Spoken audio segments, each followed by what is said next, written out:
I am Luna, 32 years old, living with my husband and son. I joined the company as a new graduate and have been working there for 10 years now. When I gave birth, I took maternity leave, but I returned to work immediately after my son turned 1, and I continue to work vigorously in a sales position. Thanks to my hard work, I am on the verge of a promotion, and recently, work has become even more enjoyable. On the other hand, my husband, who is 3 years younger, has been restless and changing jobs even before we got married. He aims to start his own business someday, believing that to become a future entrepreneur, it's essential to gain skills by working in various companies rather than staying in one place.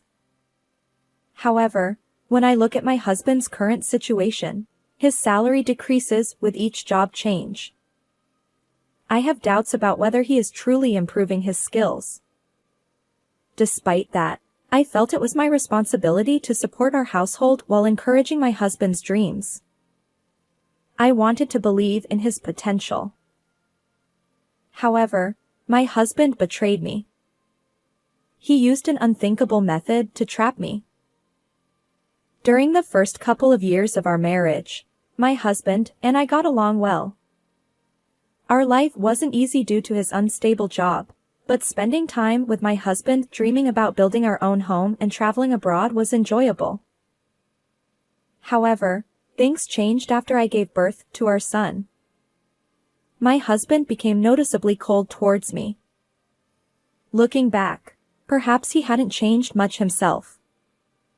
It was having a child that made me realize his true nature. While my husband had never been keen on household chores, he particularly disliked childcare. When I was on maternity or childcare leave and stayed at home, things were manageable. But once I returned to work after my childcare leave, my days became a whirlwind. I woke up early to prepare breakfast for my family and take our son to daycare. After work, I rushed to pick him up, did the grocery shopping, and prepared dinner. I barely had time to catch my breath. I could have used an extra pair of hands. Yet, my husband seemed oblivious to my struggles. Despite having more free time than I did, he adamantly refused to take our son to daycare. When I asked him why, he said he didn't want to be perceived as someone with too much free time if he did the school run as a father. I tried to convince him that it's perfectly normal for men to be involved in parenting these days. In fact, I saw plenty of fathers in suits doing school drop-offs at the daycare. However, no matter what I said, my husband remained stubbornly resistant. Avoiding arguments, I eventually gave in. Balancing work, household chores, and childcare was tough for me, especially with early mornings and overtime at the office. But I persevered for the sake of our family. It would have been helpful if there were someone who could admonish my husband. Unfortunately, the only person he fears, my father-in-law, is currently away on a business trip. My father-in-law always praised me for balancing work and household chores, understanding the demands of my job. Even when my pregnancy was confirmed, he advised my husband, "Take good care of Luna." However, shortly after our son was born, my father-in-law was transferred far away. My mother-in-law stayed behind in our hometown. Unfortunately, unlike my father-in-law, she dotes on her son excessively and only takes my husband's side, so I couldn't rely on her at all. With her extensive experience as a homemaker, my mother-in-law didn't seem pleased that I continued working after giving birth. Additionally, she must have been bothered by the fact that her own son kept changing jobs without making significant progress. It seems she felt frustrated that I, as the daughter-in-law, achieved more in my career. Every time we met, she made snide remarks about me prioritizing work over my roles as a wife and mother. While she surely knows that my work contributes to our current lifestyle, she still criticized me. Eventually, She started saying absurd things like how it's pitiful to leave my child at daycare until late or that I should quit my job altogether. Perhaps my mother-in-law's idle time during my father-in-law's business trips fueled her behavior. She would casually drop by our house, deliver her barbs, and leave. Although I felt unfairly blamed, I resigned myself to the fact that some people with outdated views might never understand. Unfortunately, my husband seemed to resent my professional success. When I received a raise for my efforts, I excitedly shared the news with him, hoping for at least a congratulatory word. Instead, his response was a dismissive. Oh, really? It hurt. As time went on, my husband's attitude worsened. He started berating me, saying things like, Don't get too full of yourself just because you're earning a bit more. The constant criticism from my husband and even my mother-in-law left me questioning why I was working so hard every day. I began regretting my decision to marry him. To make matters worse, my husband's late nights became routine. Despite working at a factory where he should have regular hours, he often returned home well past midnight. When I asked him why, he always claimed it was work-related. I didn't believe that could be true, but whenever I tried to inquire further, he'd become irritable. So I refrained from pressing the issue, but I couldn't help feeling suspicious about his unnatural behavior. And then, finally, an incident occurred. One evening, my mother-in-law suddenly dropped by our house unannounced. While her impromptu visits were nothing new, that particular day left me feeling utterly drained. You see, earlier in the day, there had been a daycare sports event, and I had worked late, waking up early to prepare lunch boxes.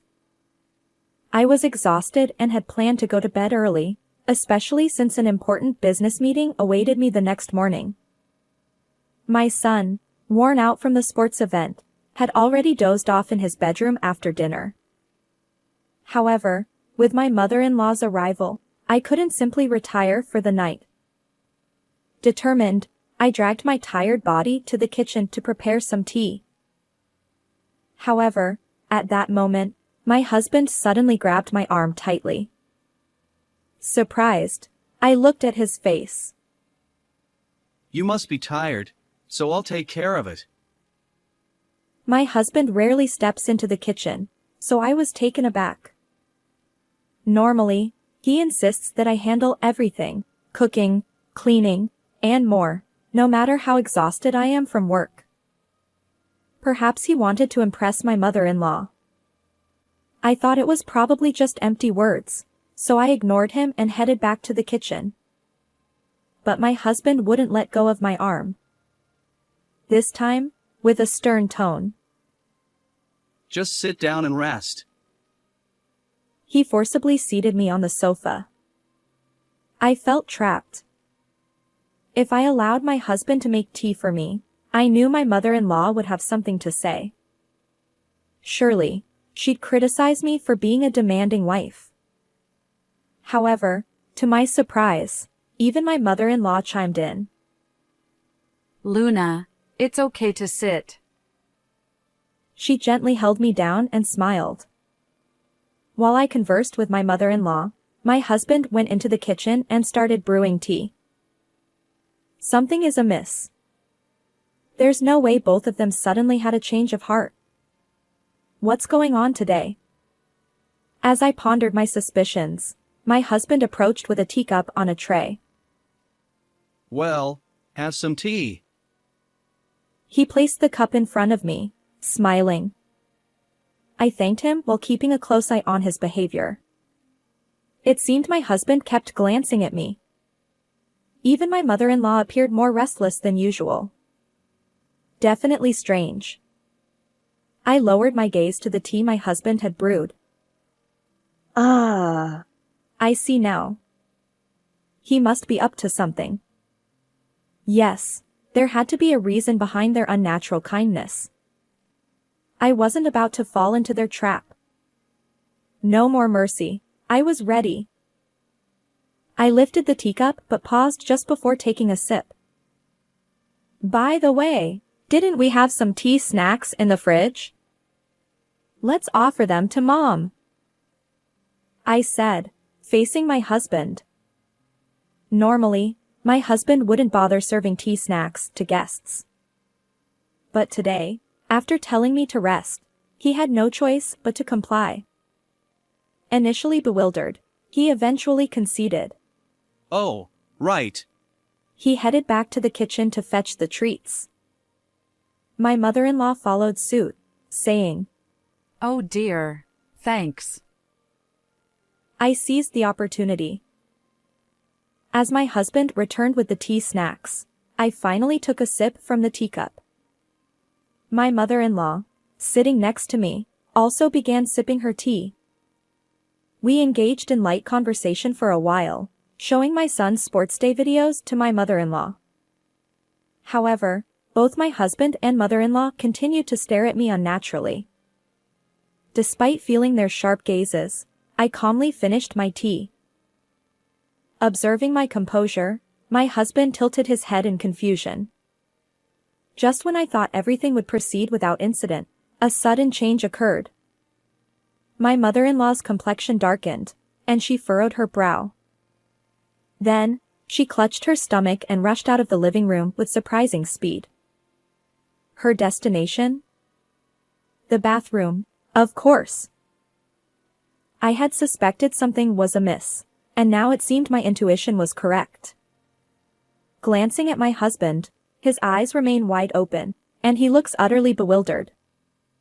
Then, in an instant, he shoots me a piercing glare and hurries to follow my mother-in-law. As he pounds on the bathroom door, he calls out, Mom, are you okay? From inside the bathroom, my mother-in-law emitted pained groans, though I couldn't quite make out her words. Well, I could imagine the situation fairly well. A few minutes later, my husband returned to the living room, leaving my mother-in-law in the bathroom. His face had turned pale, and he nervously bit his lip. I addressed him. You know, it seems you put something quite suspicious in my tea. His eyes widened, and he exclaimed, So it was you after all. I chuckled and replied, No. It was you, wasn't it? Since the tea you served me seemed incredibly dubious, I discreetly swapped it with your mom's. My husband spat out. You're a terrible wife. Suspecting me. I couldn't help but burst into laughter. Well, who's worse, really? I retorted. You probably spiked it with laxatives or something. The strange powder clinging to the rim and inside of the teacup gave it away. Indeed, there was a faint white powdery substance on the cup. If my husband were someone who regularly brewed tea, I might not have been suspicious. But he never did any household chores, and my mother-in-law believed it was only natural to boss me around. The fact that both of them went out of their way to make me rest was highly unlikely. So, I had been carefully observing my husband's actions and the tea he served. My husband's ill-conceived plot was exposed, and he confessed everything. However, the motive behind his attempt to spike my drink with a laxative was so trivial that it left me utterly bewildered. Apparently, upon learning that I had an important business meeting the next day, he conspired with my mother-in-law to sabotage my work. If their plan had succeeded, I would have either canceled the meeting due to illness or found myself repeatedly rushing to the bathroom during negotiations with our client. Such a situation could have negatively impacted my professional reputation at the company. Yet, tampering with someone's beverage is undeniably a criminal act. Why would both my husband and mother-in-law go to such lengths to undermine me? I find their actions pitiable. After being completely exposed and defiant, my husband glared at me. If anything happens to Mom, I'll demand compensation. But I retorted. What are you talking about? You're the one who should pay compensation. I chuckled and added. I know you've been cheating all along. His expression froze in an instant. Despite having plenty of free time, he always claimed to be busy with work, returning home late. Even on his days off, he'd go out alone, leaving almost no time for family. When he was home, he'd be glued to his smartphone. Suspicious of his infidelity, I hired a private investigator to track his actions. The results were as expected. My husband had been deceiving me. He pretended to be single at a mixer, got close to a young woman, and spun tales about upcoming business ventures. She, fresh out of school and naive, fell for his lies. Later, my husband tried to justify it, claiming that dating a younger woman boosted his confidence. I could almost picture him puffing up, bragging about his future as a CEO. But if he had that much free time, he should have put more effort into achieving his goals. Instead, it seemed my husband, like a spoiled child, was chasing an impossible dream of entrepreneurship. Surprisingly, my husband, caught in his infidelity, turned pale and froze. I looked him straight in the eye. Let's get a divorce. You'll pay alimony, of course, and child support. His defeated response was, Fine, whatever. But then he tried to assert himself. Just so you know, if we divorce, I'll take half of our savings. I know you've been secretly hoarding money.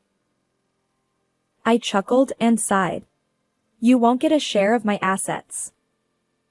Most of the remaining savings are from when I was single. The pre-marriage savings aren't subject to division. He retorted. What? That can't be true. Besides, you've been earning lately. I decided to enlighten him. The recent earnings have mostly gone toward living expenses since you contribute very little. His face fell. Then I added, by the way, every piece of furniture and every appliance in this house was bought with my money. So don't even think about taking them when you leave. This house is in my name, so please gather your belongings and leave. As my mother-in-law emerged from the bathroom looking defeated, I told her, I'll be informing your husband about this. She pleaded. Please. Don't tell him. But I didn't hesitate. I contacted my father-in-law. Naturally, he was furious, and my mother-in-law was handed a swift divorce. Afterward, realizing that he couldn't expect any share of the assets, my husband finally understood his predicament. Despite pleading with me, saying he didn't want to separate and that he couldn't live without me, his apologies now hold no sway over my feelings. I hired a lawyer, and the divorce with my husband was finalized successfully. I claimed substantial compensation for emotional distress and child support. Due to his low income, my husband couldn't pay the compensation in one lump sum, and he ended up burdened with significant debt. But the punishment meted out to him wasn't limited to that. Since I filed a police report about the laxative incident in my tea, both my husband and mother-in-law were convicted of assault. Although they received probation, they now share a criminal record. In the end, my husband was also rejected by his affair partner, and he works tirelessly day and night to repay his debts. Meanwhile, my mother-in-law, abandoned by my father-in-law, leads a miserable life in poverty. They tried to undermine me with baseless jealousy, but they reaped what they sowed. On the other hand, my recent business negotiation was a great success, and I was promoted to lead the sales team. I moved out of the apartment I shared with my husband and rented a new condominium. Now, my son and I live happily together. Although my first marriage ended in failure, I'll continue working diligently and ensure my happiness. Farewell, everyone.